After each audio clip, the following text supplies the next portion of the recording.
Ancient Egypt, one of the most powerful civilizations of the Bronze Age.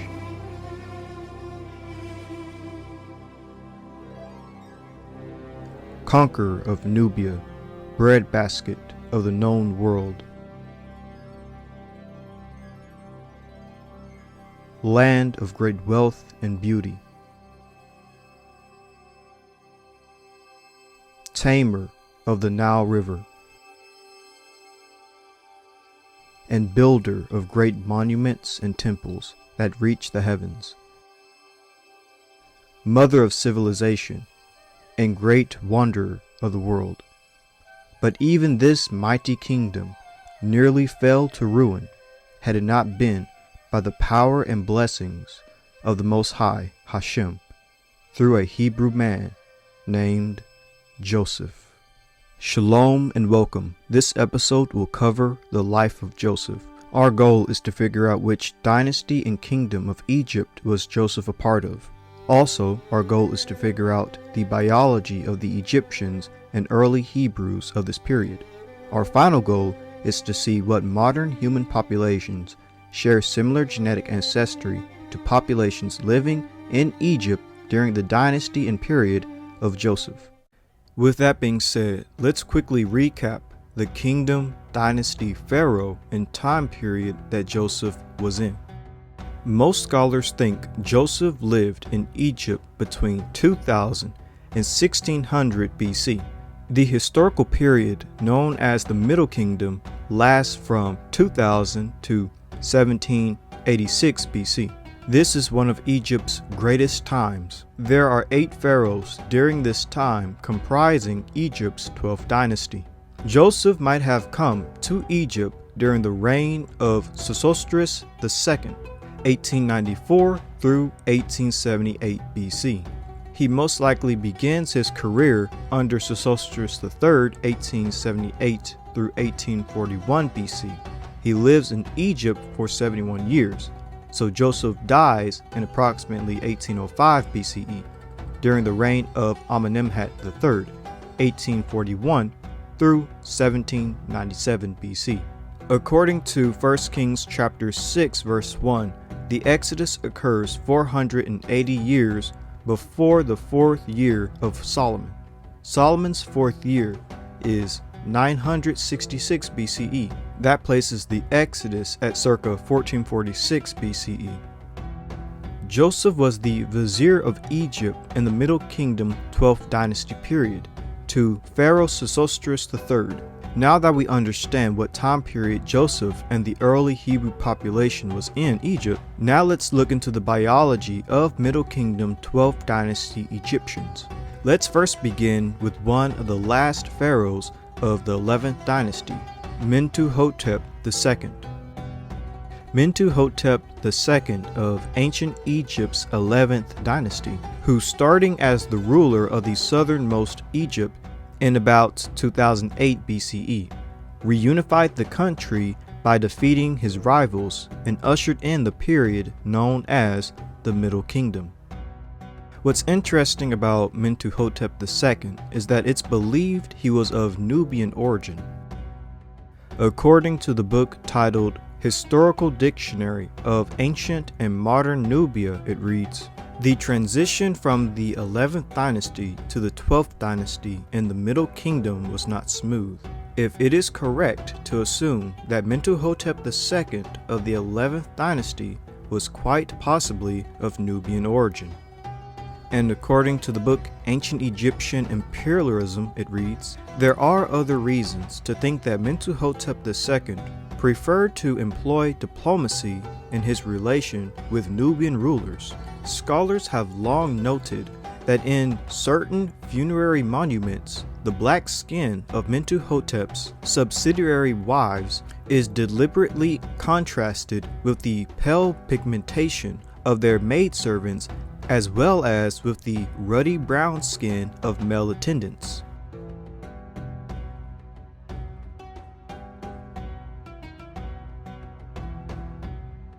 The 11th dynasty ended with pharaohs such as Mentuhotep II, who are believed to have been of Nubian origin.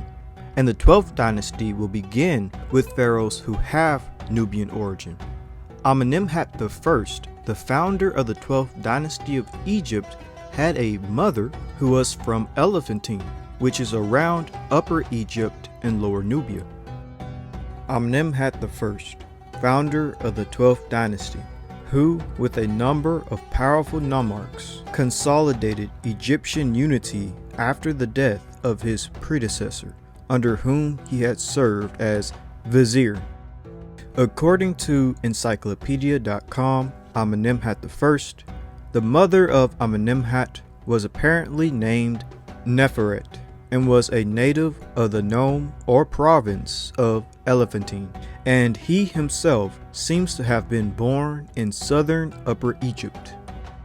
And according to the paper titled A Forgotten Governor of Elephantine during the 12th dynasty, and it reads, "From the statue in the temple of Elephantine, we know that his origins are to be found there, as well as his mother. This opens up several questions about the role of the elite families of Elephantine at the end of the first intermediate period and the beginning of the 12th dynasty, especially taking into account that Amenemhat I's mother came from that region according to the prophecy of Nefertiti."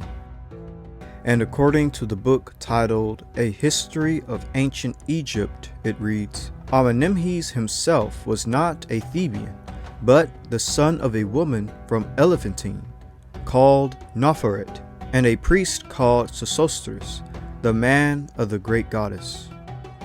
And according to the book titled Chronicle of the Pharaohs, it reads, according to Manetho, the 12th dynasty consists of 7 kings from Thebes.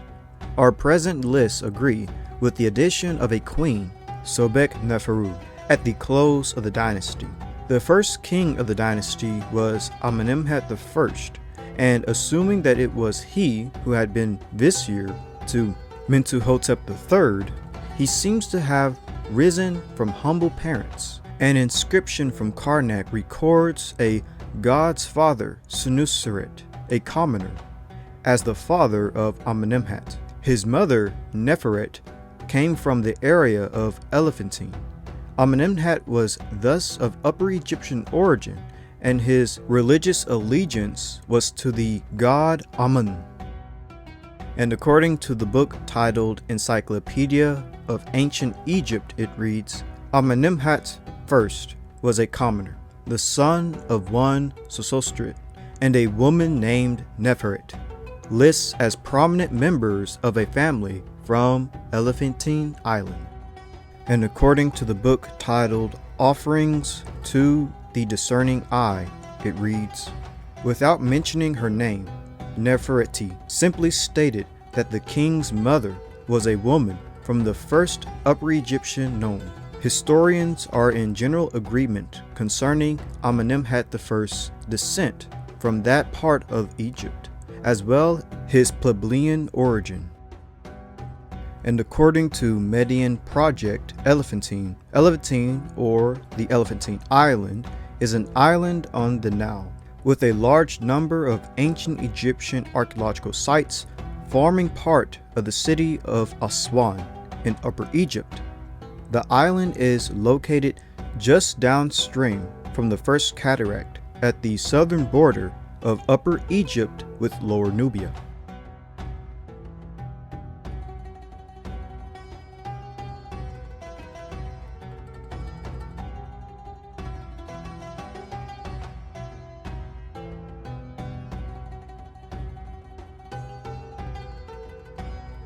Amenemhat's mother is also said to be from Ta-Seti, which is in Nubia.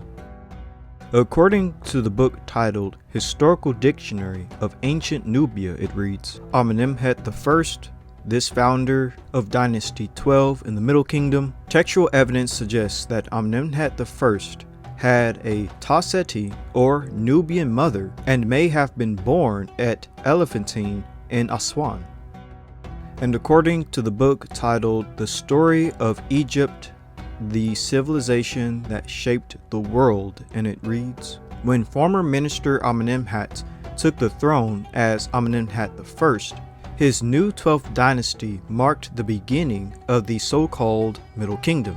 As the classic era of Egypt's cultural achievement, this included superbly crafted literary works of political spin, for it had apparently been prophesied that a king will come out of the south with the name Ameni, the son of a woman from Taseti, a child of Upper Egypt.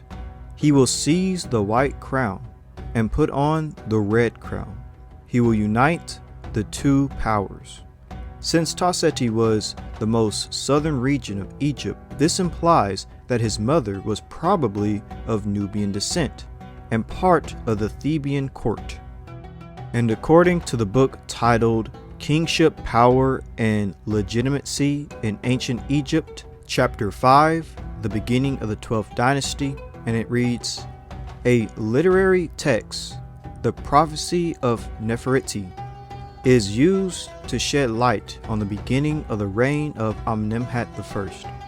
Then a king will come from the south, Ameni, the justified, by name, son of a woman of Taseti, child of Upper Egypt. The name Ameni is short for Amenemhat.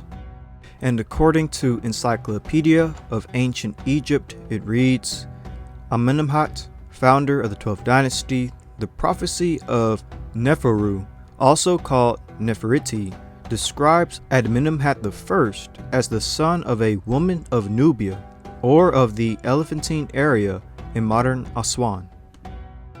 And according to the University of Chicago, Ancient Nubia, A group 3800 through 3100 BC, the earliest writing of Taseti, land of the bow, an ancient Egyptian name for Nubia.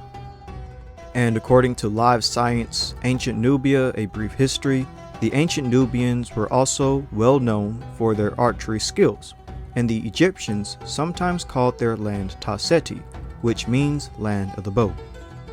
Amenemhat I's mother is basically a Nubian. She's coming from places either in Upper Egypt and Lower Nubia, or coming just directly from Nubia itself, places south of Egypt, which is all basically Nubian territory, or places heavily populated by Nubians.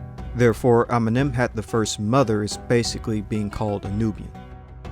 And according to the book titled The International Standard Bible Encyclopedia, and it reads, in fact, Amenemhat I, founder of the 12th dynasty, may have had a Nubian mother. And according to the book A History of Ancient Egypt, and it reads, the founder of the 12th dynasty restored order. Amenemhat I, whose family seems to have been politically unimportant before and whose mother came from Nubia, seized the throne around 1985. And according to the book Ancient Egyptian Imperialism, and it reads, the reign of the first 12th dynasty ruler, Amenemhat I, despite the fact that Amenemhat's own mother was apparently of Nubian origin. So the founder of the 12th dynasty of Egypt, Amenemhat I, had a Nubian mother. Amenemhat is also the ancestor of all the 12th dynasty pharaohs.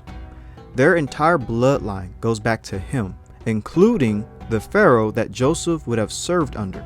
With that being said, there was Nubian admixture in the pharaohs of the 12th dynasty. According to the book titled Were the Ancient Egyptians Black or White, it reads, the 12th dynasty 1991 through 1786 BCE originated from the Aswan region. As expected, strong Nubian features and dark coloring are seen on the sculpture and relief work. So the pharaohs of the 12th dynasty originate in the region of Upper Egypt and Lower Nubia. And personally, I believe you can clearly see this in the art, as well as the earliest 12th dynasty pharaohs, the way that they are depicted. Amenemhat I is clearly depicted dark-skinned, specifically dark brown. Then there's his son, who's depicted in a similar manner, Senusret I, who is also clearly depicted with very dark skin, specifically dark brown, and also his son as well, Amenemhat II is also clearly depicted with very dark skinned, specifically dark brown. By the way, to the far left is Amenemhat I, the founder of the 12th dynasty. In the middle is his son, Senuseret I, and to the far right is his son, Amenemhat II. So the pharaonic bloodline of the 12th dynasty had Nubian admixture, and you can especially tell with the earliest bloodline of this dynasty, Amenemhat I, Senuseret I, and Amenemhat II. But it would also seem like the general Egyptian population also had Nubian admixture in this time of the Middle Kingdom 12th dynasty. Apparently, there was a relationship and intermarriage between Egyptians and Nubians. According to the book titled Ancient Nubia, Egypt's Rival in Africa, and it reads, for example, Nubian bowmen settled at Gebalim during the first intermediate period. Married Egyptian women were buried in Egyptian style and soon are no longer distinguished from Egyptians. And according to the book The International Standard Bible Encyclopedia, it reads, a certain amount of intermarriage took place between Egyptians and Nubians, since the two peoples were ethnically related to each other. So not only did the pharaohs experience this Nubian admixture, it would also seem like the general Egyptian population experienced Nubian admixture as well. With that being said, it would seem like this Nubian admixture didn't just reach the pharaohs and the average 12th dynasty Egyptians. Nubian ancestry was also among governors, nobles, and priests. Take Shammai as an example. According to the article 4,000-Year-Old Tomb Discovery Sheds New Light on Lies of Egyptian Noblemen, and it reads, a team of archaeologists has uncovered the tomb of the brother of Serenput II, one of the most important Egyptian noblemen of the 12th dynasty. The discovery reveals new details about those who lived within the corridors of power during the period. The mummy was discovered along with a coffin inscribed with his name, Shammai, believed to belong to the brother of Serenput I, a nomarch who served during the reign of Pharaohs Senuseret II and Senuseret III, more than 3,800 years ago. And according to iflscience.com, Egyptian mummy of member of the wealthy elite discovered in a town near River Nile. And it reads, archaeologists have uncovered a 3,800-year-old Egyptian tomb that they believe contains the mummy of a member of a very important family from the 12th dynasty of ancient Egypt. Inscriptions along the coffin say that it contains the body of Shammai, who was the son of Satihotep and Kahima, and the younger brother of Sarentep II. Sarentep II was a general and nomarch, a kind of pharaoh-lite, who would rule some of Egyptian provinces under the reign of Pharaoh Senuseret II and Senuseret III. In a statement from the Egyptian Ministry of Antiquities, the head of the Ancient Egyptian Antiquities Department, Mahmed Afri, said that the discovery is important because it shows how far wealth and prestige followed anyone associated with the ancient Egyptian elite in the 12th dynasty. It seems even those not actually in power but just associated with it, like Shammai, who was related to prominent figures, were showered in riches and recognition. So this is a stela of Shammai, and again, he's from the Middle Kingdom 12th dynasty period, 1960 through 1916 BC. And this is Shammai's brother Senput II, who served during the pharaohs of Senuseret II and Senuseret III of the 12th dynasty. And again, he was a powerful nomarch. And I must add that Shammai's brother is clearly dark-skinned with medium brown skin, black hair, and dark eyes. But let's look at Shammai's CT scan and get an idea of what he and his family would have looked like. The following video will provide the answer.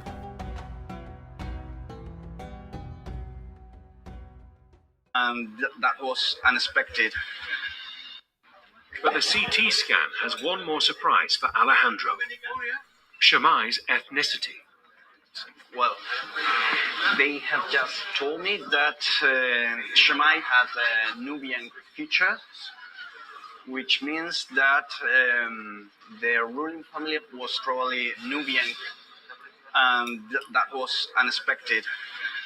Examining Shemai's anatomy closely, the thickness of his bones and the shape of his nasal cavity, the anthropologists think he was a black African, likely from neighboring Nubia. A huge revelation that challenges the prevailing image of the Egyptian ruling class.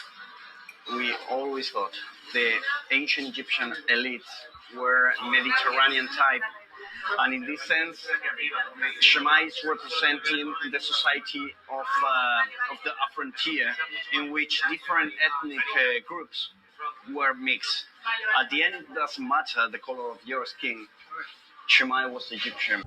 So according to Shemai's CT scan, he was a black African. He was Nubian, and his family was a nomarch in the Middle Kingdom 12th dynasty period, specifically under Senuseret II and Senuseret III. So not only did the pharaohs experience this Nubian admixture, but it also seems like the general Egyptian population experienced Nubian admixture as well. With that being said, it would seem like this Nubian admixture didn't just reach the pharaohs and the average 12th dynasty Egyptians. Nubian admixture was also among governors, nobles, and priests.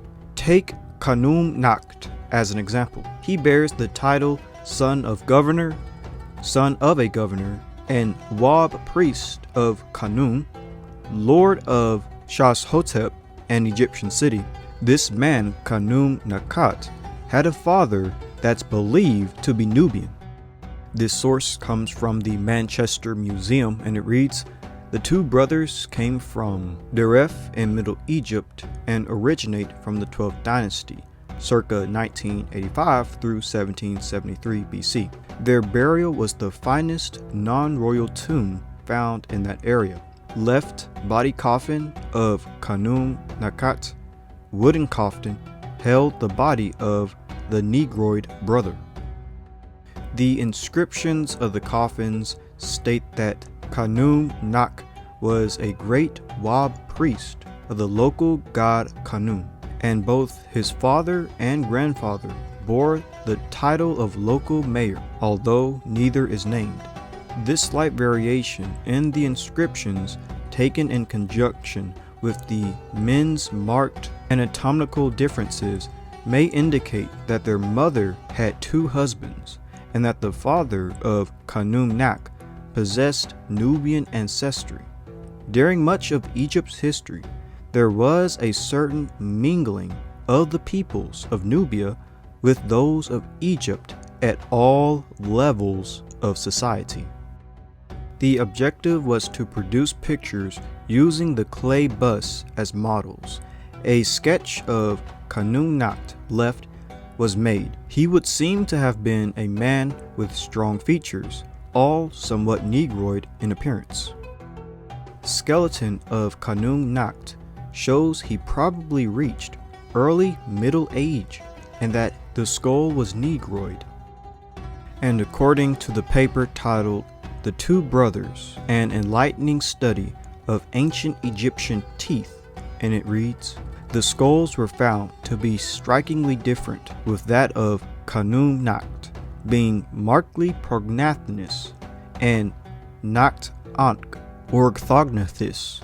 The protrusive nature of the maxilla and mandible of Khnum Nakht resulted in the conclusion that he was of black African descent, possibly Nubian. Although Khnum Nakht is believed to have a father that was negroid and Nubian, both Khnum Nakht and his brother Nakht Ankh shared the same mother. When their DNA was tested, the two brothers indeed have different fathers, but they shared the same mother, and according to DNA, their mother was of African origin.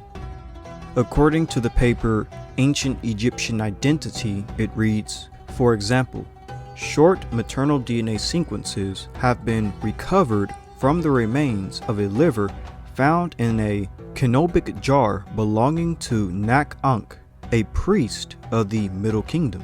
Preliminary results from PCR on the Nile Delta population in the late 1980s found that small segments of modern Egyptian mitochondrial DNA lineages are closely related to sub-Saharan African lineages. And according to the paper, the kinship of two 12th Dynasty mummies revealed by ancient DNA sequencing, and it reads, the SNP identities were consistent with the mtDNA haplogroup M1A1 with 88.05 through 91.27% degree of confidence, thus confirming the African origins of the two individuals. The shotgun data for Khanum Nakht did not yield any readings mapping to the Y chromosome.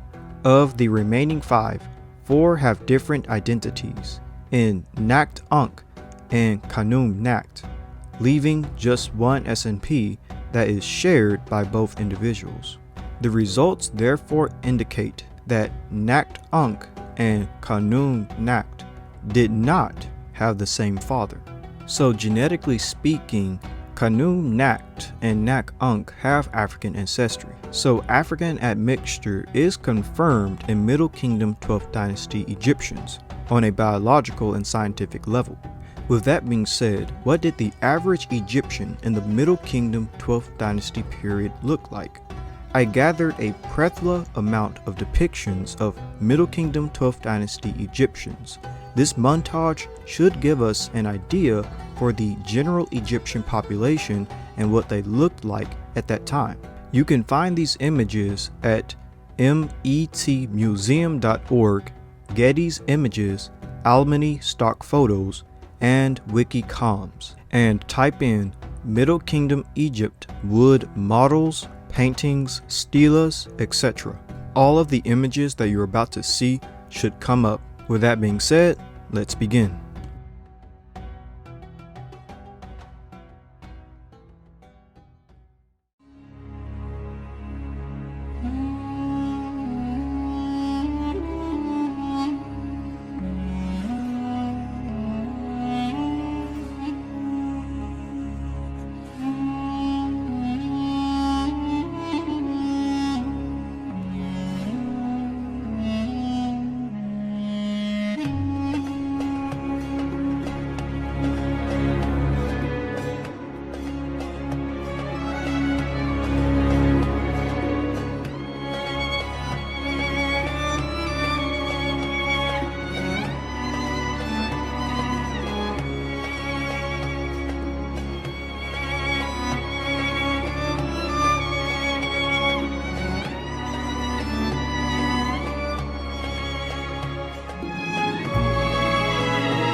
So based on how ancient Egyptians depicted themselves in the Middle Kingdom 12th dynasty, the average, general, and typical Egyptian phenotype was dark-skinned, ranging from medium brown to dark brown with a reddish or ruddy complexion.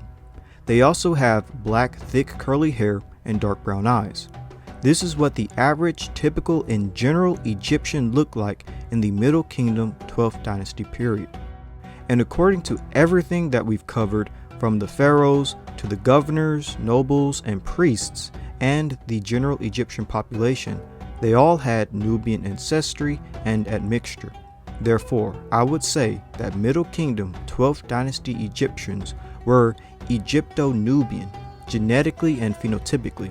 According to Genesis chapter 41, verse 45, and Genesis chapter 46, verse 20, Joseph married an Egyptian named Asenath, who was the daughter of Potiphar, the priest of On, and from this union came Manasseh and Ephraim. And Pharaoh called Joseph's name Zaphnath-Paaneah, and he gave him to wife Asenath, the daughter of Potiphar, priest of On. And Joseph went out over all the land of Egypt. And unto Joseph in the land of Egypt were born Manasseh and Ephraim, which Asenath, the daughter of Potiphar, priest of On, bare unto him. From the union of Joseph the Hebrew and Asenath the Egyptian came Manasseh and Ephraim. What's interesting about this union is that Manasseh and Ephraim would be half Hebrew and half Egyptian, genetically speaking. The Proto-Hebrew population admixed with 12th dynasty Middle Kingdom Egyptians. And Middle Kingdom 12th dynasty Egyptians had Nubian admixture and ancestry. From the pharaohs to the governors and the priests, and even the local Egyptian population itself. Egyptians of this time were basically Egypto-Nubian. With that being said, there's a high probability that Asenath was also Egypto-Nubian and had Nubian admixture and ancestry. If this is the case, then this would mean that Manasseh and Ephraim would also have some Nubian and African ancestry. The mtDNA of Proto-Hebrews, such as Manasseh and Ephraim, could be African. Asenath could have carried the maternal haplogroup M or the maternal haplogroup L. Let's begin with mtDNA M as Asenath's maternal marker. The reason why Asenath could have had mtDNA M is because it's been found among the remains of Middle Kingdom 12th dynasty Egyptians. This maternal marker was specifically found among a governor and priestly family. And of course, as we know, Asenath was the daughter of a priest, but the mtDNA was found among Khnum Nakht and Nakht Ankh. According to the paper titled Ancient Egyptian Identity, it reads, for example, short mitochondrial DNA sequences have been recovered from the remains of a liver found in a Copic jar belonging to Nakht Ankh, a priest of the Middle Kingdom. Preliminary results from PCR on the Nile Delta population in the late 1980s found that small segments of modern Egyptian mitochondrial DNA lineages are closely related to sub-Saharan Africans. And according to the paper titled The Kinship of Two 12th Dynasty Mummies Revealed by Ancient DNA Sequencing, it reads, we resolve a long-standing question regarding the kinship of two high-status Egyptians from the 12th dynasty, Nakht Ankh and Khnum Nakht, whose mummies were discovered in 1907 by Egyptian workmen directed by Flanders Petrie and Ernest Mackay. Analysis of single nucleotide polymorphisms showed that both Nakht Ankh and Khnum Nakht belong to mitochondrial haplotype M1A1, suggesting a maternal relationship. The Y chromosome sequences were less complete, but showed variation between the two mummies, indicating that Nakht Ankh and Khnum Nakht had different fathers. And according to the paper titled Mitochondrial DNA Sequence Diversity in a Sedentary Population from Egypt, it reads, the mitochondrial DNA mtDNA diversity of 58 individuals from Upper Egypt, more than half, 34 individuals from Gurna, whose population has an ancient cultural history, were studied by sequencing the control region and screening diagnostic RFLP markers. All results suggest that the Gurna population has conserved the trace of an ancestral genetic signature from an ancestral East African population, characterized by a high M1 haplogroup frequency. The current structure of the Egyptian population may be the result of further influence of neighboring populations on this ancestral population. With all of that being said, we found a confirmed M haplogroup marker among a priestly family in the Middle Kingdom 12th dynasty of Egypt. Therefore, Asenath could have also carried mtDNA-M as her maternal marker, and therefore Manasseh and Ephraim could have had mtDNA-M. With that being said, a second option for Asenath is mtDNA-L. The reason why Asenath could have had mtDNA-L is because it's an African maternal marker that has an ancient presence in Egypt and Sudan. According to the paper titled Carriers of Mitochondrial DNA Microhaplogroup L3, basal lineages migrated back to Africa from Asia around 70,000 years ago, it reads, other groups that belong to this class are the majority of Nilots from Sudan and Uganda, characterized by their high frequencies of mtDNA haplogroup L2A1, and samples from several Afro-Asiatic speaking groups from Egypt and Sudan, which also shows high levels of L2A1 lineages and have many mtDNA L0A1 and Y chromosome B representatives. And according to the paper titled Reconstructing Ancient Mitochondrial DNA, Links Between Africa and Europe, it reads, L1B1A2A could have moved from East Africa to the north downstream the Nile shores toward Egypt. And according to the paper titled Mitochondrial DNA Sequence Diversity in a Sedentary Population from Egypt, it reads, the mitochondrial DNA mtDNA diversity of 58 individuals from Upper Egypt, more than half, 34 individuals from Gurna, whose population has an ancient cultural history, were studied by sequencing the control region and screening diagnostic RFLP markers. This sedentary population presented similarities to the Ethiopian population by the L1 and L2 microhaplogroup frequency, 21.6%.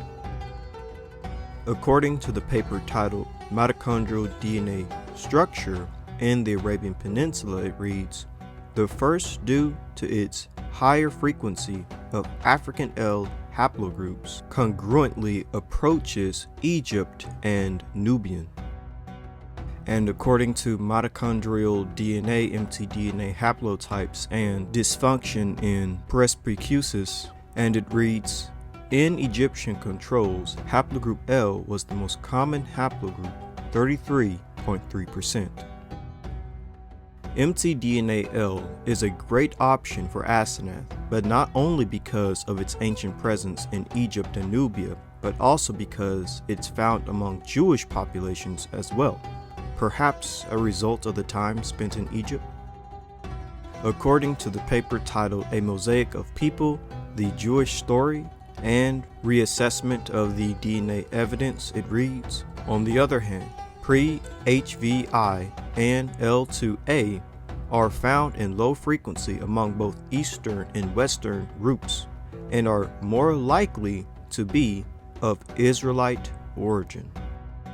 And according to the paper titled Tales of Tamar, a saga of MT maternal haplogroup L2A1, and it reads, a working theory of how our L2A1 genetic haplogroup with subclades of West African, South American Africans, Ashkenazi and Sephardic Jews, Africans and Caucasians of the Caribbean, and throughout the United States, Romania Gypsies, and many others, all sprang from the same ancestries. The haplogroup branch known as L2A1, I've named her Tamar, and her descendant daughters will spread across Central Africa to the east area, now called Ethiopia.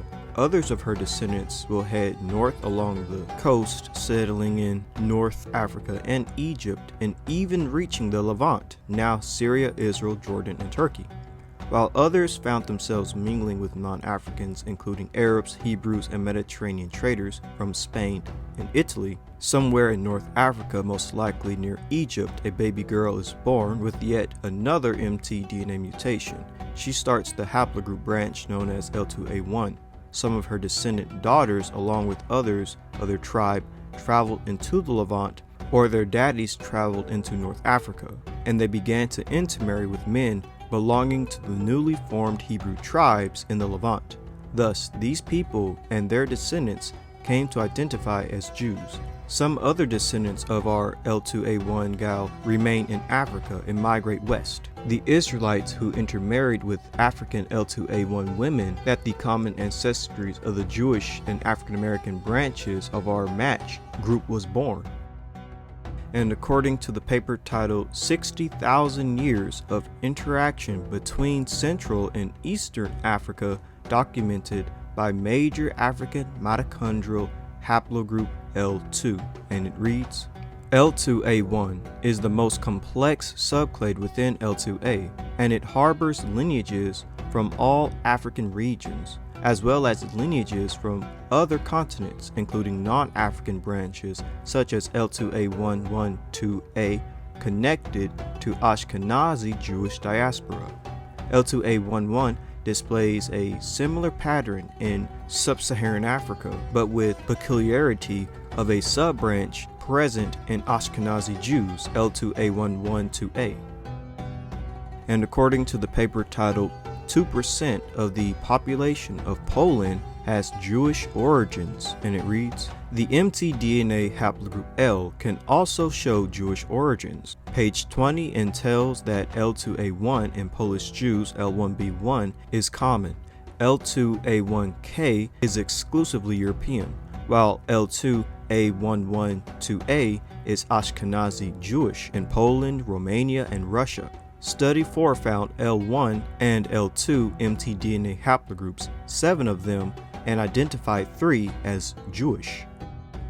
And according to the paper titled The History of Slavs Inferred from Complete Mitochondrial Genome Sequences, and it reads, haplogroup L2A is widespread within Africa. 2 representatives of the L2A clade were found in this study among Polish individuals.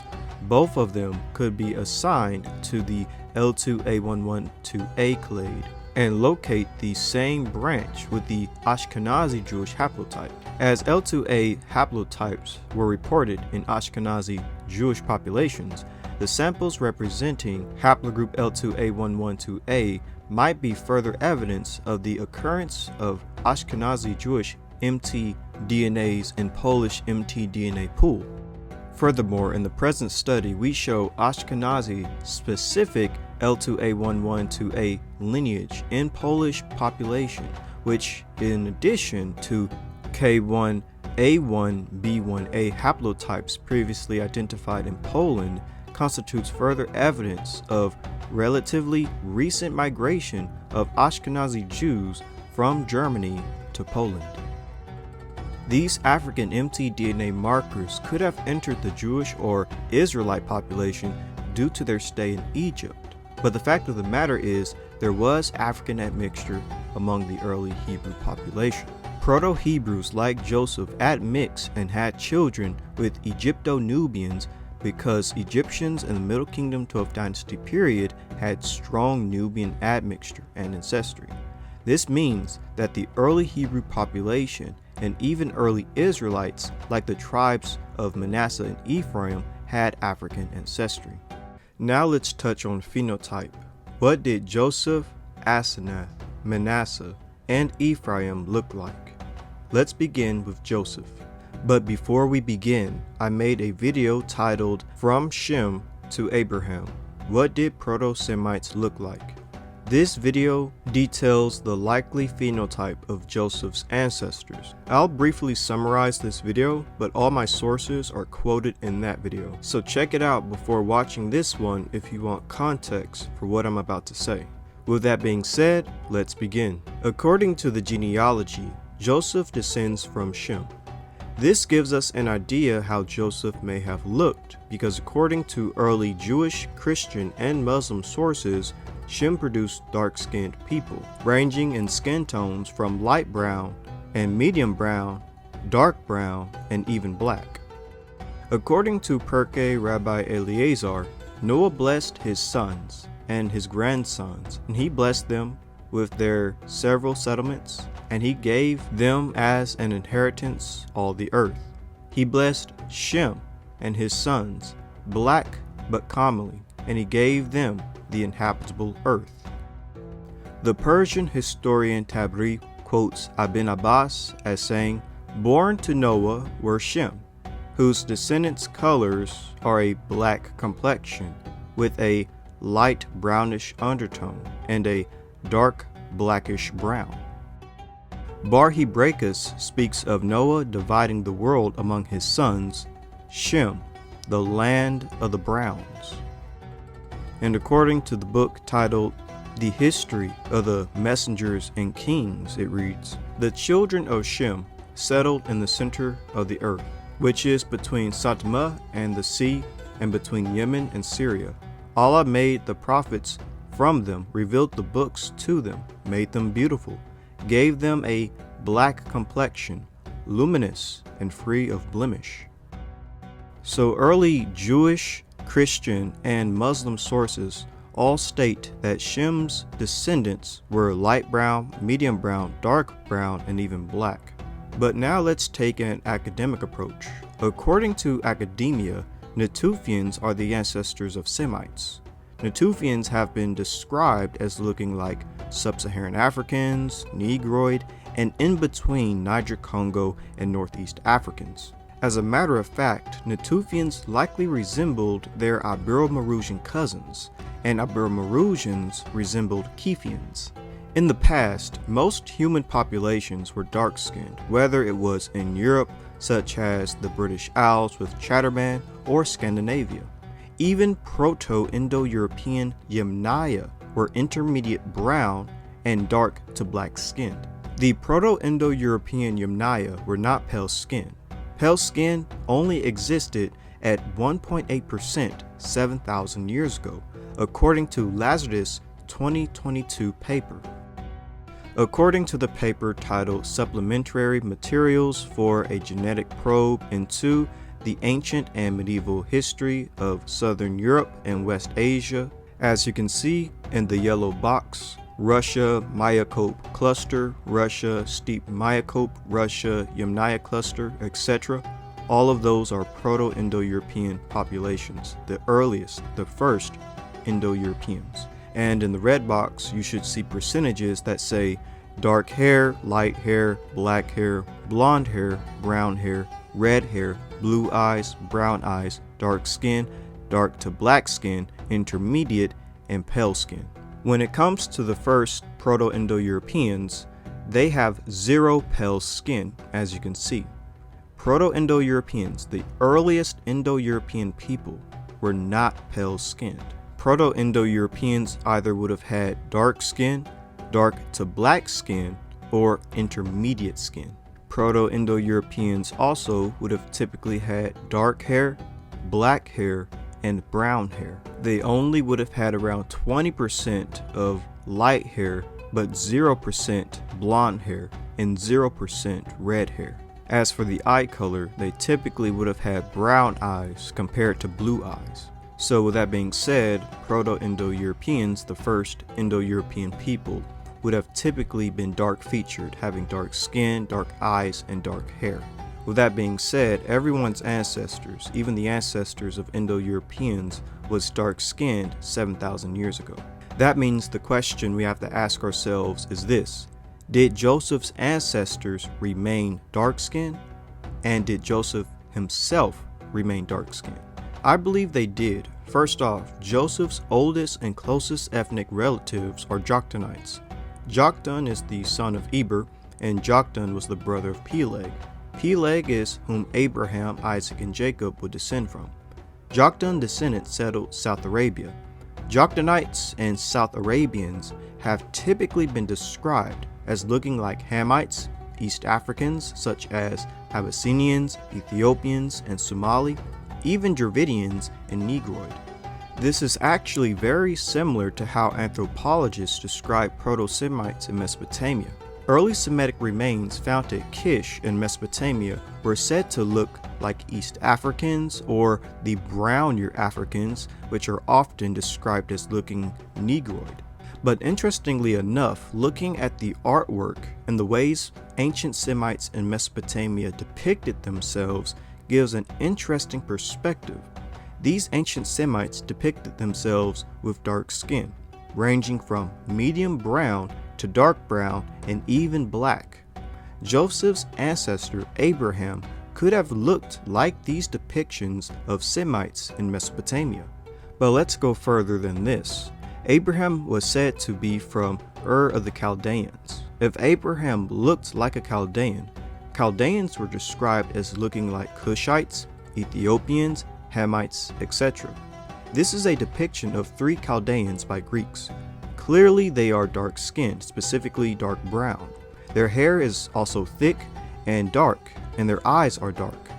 But perhaps the most interesting parallel to Chaldeans is with the Elamites. The Elamites are another Semitic people said to descend from Shem, son of Eber. Historians have said that Elamites and Chaldeans resemble each other and are from the same race. It seems like they do share some resemblance, both being dark-skinned. They also clearly are depicted with dark brown skin, dark hair, and dark eyes. Elamites in their own right are a very interesting group. As I stated, they are descendants of Shem. The Elamites are also described as looking like Cushites, Negroid, and African. Clearly they are depicted with dark brown skin and thick dark hair and dark eyes. Interestingly enough, the Elamites are located in Iran. Iran in ancient times, according to Lazarus' 2022 paper, states that Iran had intermediate brown and dark to black skin. Only 5.9% was pale skin.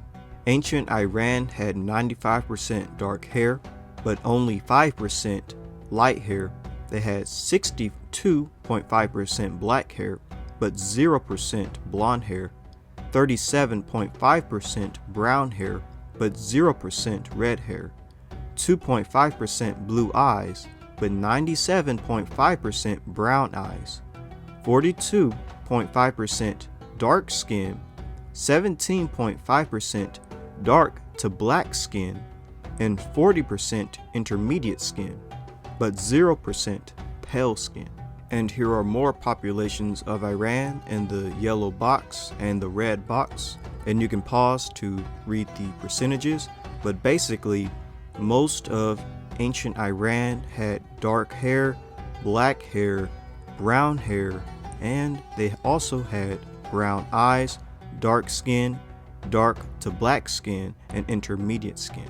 So Lazarus' paper actually matches perfectly with the depiction of the ancient Elamites. But returning to Abraham, Isaac, and Jacob, some people believe that they came from Syria or Anatolia. Definitely the wives of Isaac and Jacob came from Syria. But even these populations were very dark-skinned according to Greeks and Arabs. The Egyptians depicted 2 Bedouins from Syria, and the Assyrians depicted very dark-skinned Aramaeans as well. According to Lazarus' 2022 paper, the people in Syria, Anatolia, Turkey, and even Armenia were not pale. These populations were intermediate brown and dark to black skinned. And as you can see in the paper and the yellow box and the red box, Anatolia had 79.0% dark hair, but they only had 21.0% light hair, 34.6% black hair, but only 1.2% blonde hair, 64.2% brown hair, but 0% red hair, 6.2% blue eyes, but 93.8% brown eyes. They had dark skin at 18.5%, dark to black skin at 13.6%, and intermediate skin at 67.9%, but zero pale skin. And again, that was Anatolia. Now for Armenia, they have majority dark hair, but less light hair, majority black hair, but less blonde hair, majority brown hair, but zero red hair, and zero blue eyes, and 100% brown eyes. They have majority of dark hair and a majority of dark to black skin and a majority of intermediate skin, but 0% pale skin. So both the populations in Anatolia and Armenia are in majority dark featured, having dark hair, dark eyes, and dark skin. And here is another segment in the paper dealing with Armenia, and you can pause to check out the percentages, but basically 0% pale skin in all of them. Again, this is in the yellow box and the red box. And the majority of these ancient Armenian populations have dark hair, black hair, brown eyes, dark skin, dark to black skin, and intermediate skin, and zero pale skin. So the majority of these old Armenian populations are dark featured. And the same can be said for Turkey or Anatolia. Again, you can pause to look at the percentages, but basically 0% pale skin in ancient Turkey or Anatolia. The majority of the population has dark hair, black hair, brown eyes, dark skin, dark to black skin, and intermediate skin. So again, these populations are dark featured for the most part. And the time frame that these papers are looking at is from the Chalcolithic to the late Bronze Age. If you look and pause at the Armenia, LBA stands for Late Bronze Age. And if you look at the Anatolia, MLBA stands for Middle Late Bronze Age. And CHL stands for Chalcolithic or Copper Age. And MBA stands for Middle Bronze Age.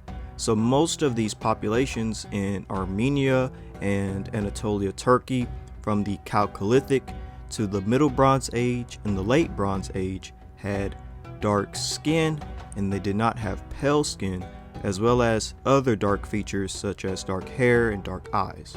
Therefore, I would say that Abraham, Isaac, and Jacob were likely intermediate brown and dark to black skin. They also would have dark hair and dark eyes.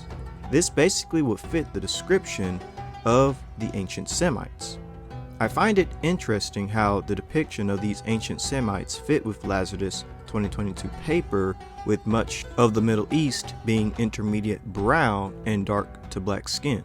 Furthermore, this fits with the indigenous world skin tone map, with the Middle East populations being light brown, medium brown, dark brown, and black.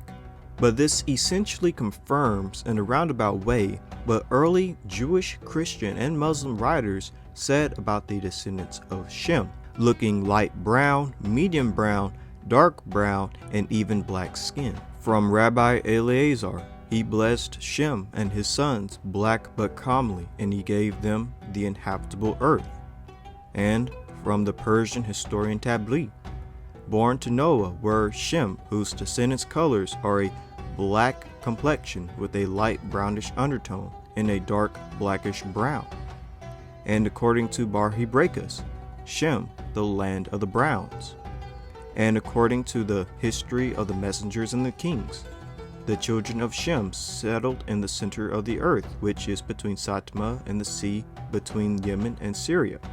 Allah made the prophets from them, revealed the books to them, made them beautiful, gave them a black complexion, luminous and free of blemish. With that being said, I would say that Joseph's ancestors, Abraham, Isaac, and Jacob, would have looked like these ancient Semites. They would fit within the spectrum of an intermediate brown and dark to black complexion, much like Lazarus 2022 paper and the description of Shem's descendants and the indigenous skin tone map, among other things. But now let's actually focus on Joseph himself. What did he specifically look like? Abraham settled in the land of Canaan in the Middle Bronze Age. Isaac, Jacob, and Joseph were all born in Canaan. According to Lazarus 2022 paper, the population in Canaan at the time was intermediate brown and dark to black skinned. There was zero pale skin in that time. If you look at the chart, the yellow box and the red box, dark hair was at 90.9%, but light hair was at 9.1%. 63.6% had black hair, whereas 2.3% had blonde hair. 34.1% had brown hair, but 0% red hair. 6.8% blue eyes, but 93.2% brown eyes. Now for the skin tone, 38.6% had dark skin, 13.6% had dark to black skin, and 47.7% intermediate skin, and 0 pale skin. And again, this is dealing with Levantine populations.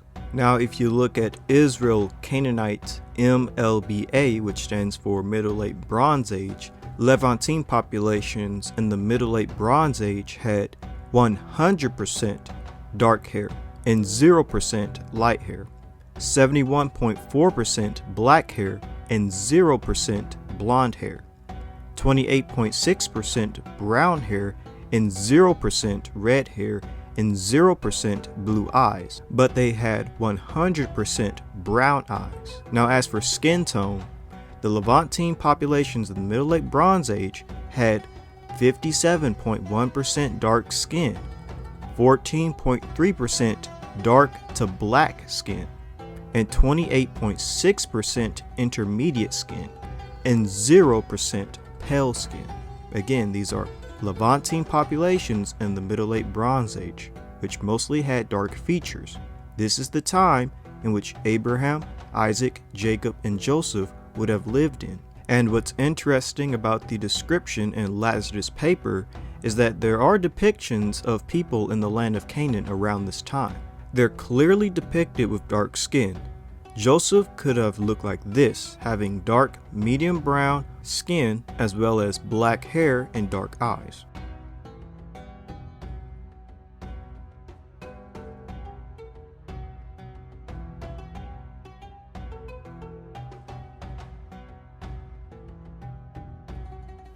Now, another method to determine Joseph's phenotype is by looking at Semitic populations in the land of Egypt during the time of Joseph.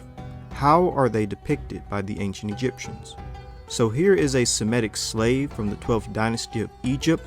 Clearly he is dark-skinned, specifically medium brown, and he had black hair and dark eyes. This is how Joseph could have looked when coming into Egypt. Now, another method to determine Joseph's phenotype is by looking at the depiction of the viziers that Joseph may have been. There are several viziers of Egypt that Joseph could have been according to previous videos. So let's look at how they are depicted.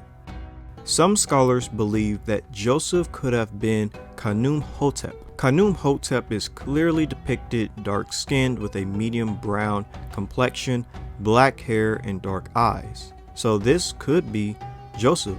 We could actually be looking at biblical Joseph. But scholars also say Joseph could have been Sobek-Amhat, and he is also clearly depicted dark skin with a medium brown complexion, black hair and dark eyes. So we could be looking at the biblical Joseph by looking at this stela. Now, the last vizier Joseph could have been is a mysterious statue.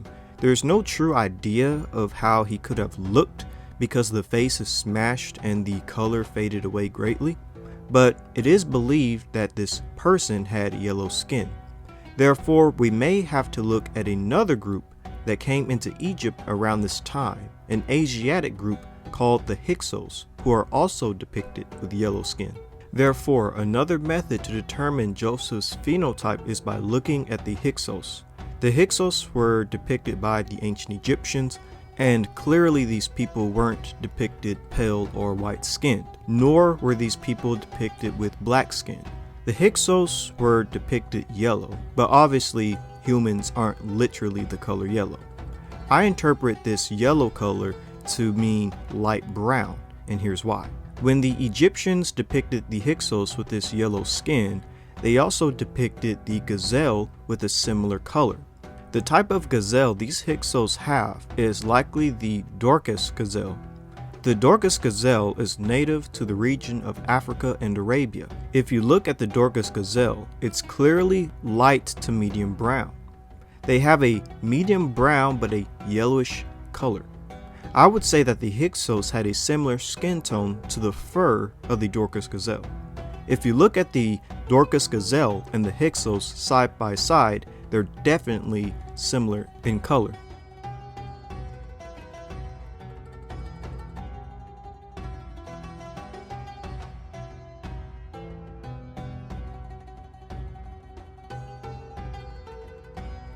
With that being said, the Hyksos also look very similar to populations in the Levant. The Egyptians depicted other people in the Levant with a light brown to medium brown skin, but also with a slight yellowish undertone.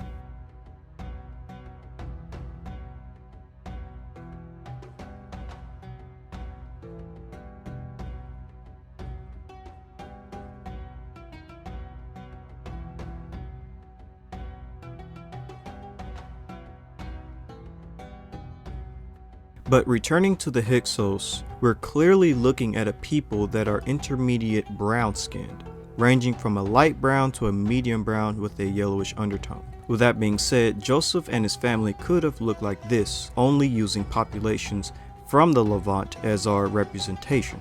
Basically, they would range from a light brown to a dark brown and have a yellowish undertone. They would also have black hair and dark brown eyes. And again, the visual representation we are using is only from the Levant if we were to use that perspective. And now let's combine everything that we've covered visually. And basically what we see is what Lazarus 2022 paper illustrated. Joseph, as well as the 70 members of his family, could have looked intermediate brown and dark to black skinned. They would also have black hair and dark brown eyes.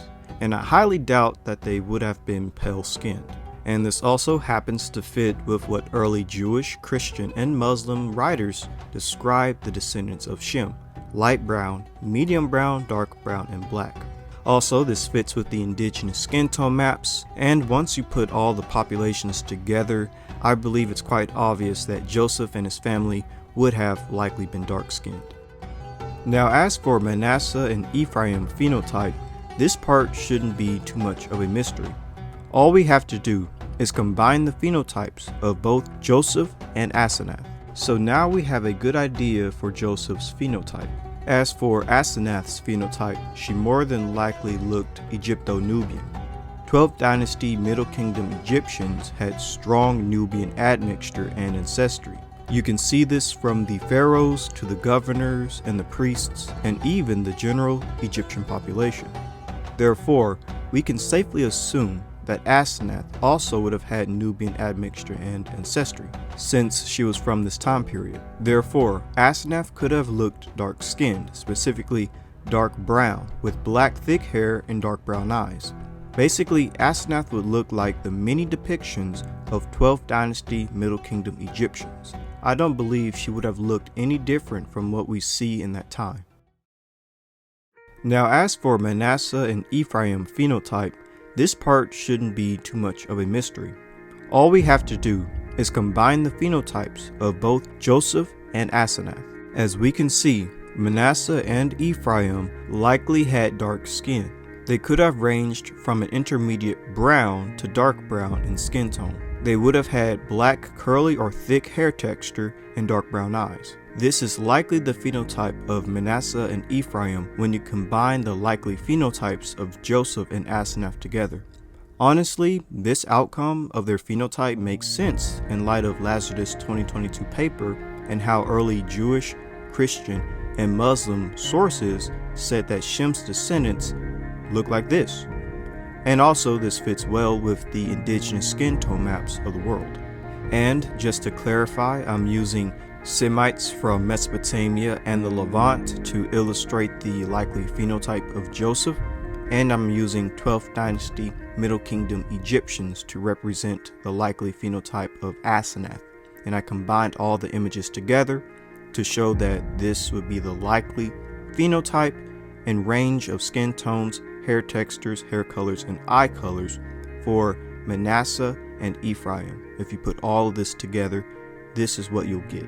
Therefore, they likely would have had intermediate brown to dark brown skin, black curly thick hair, and dark brown eyes. Hopefully this video was educational and beneficial. Be blessed, and shalom.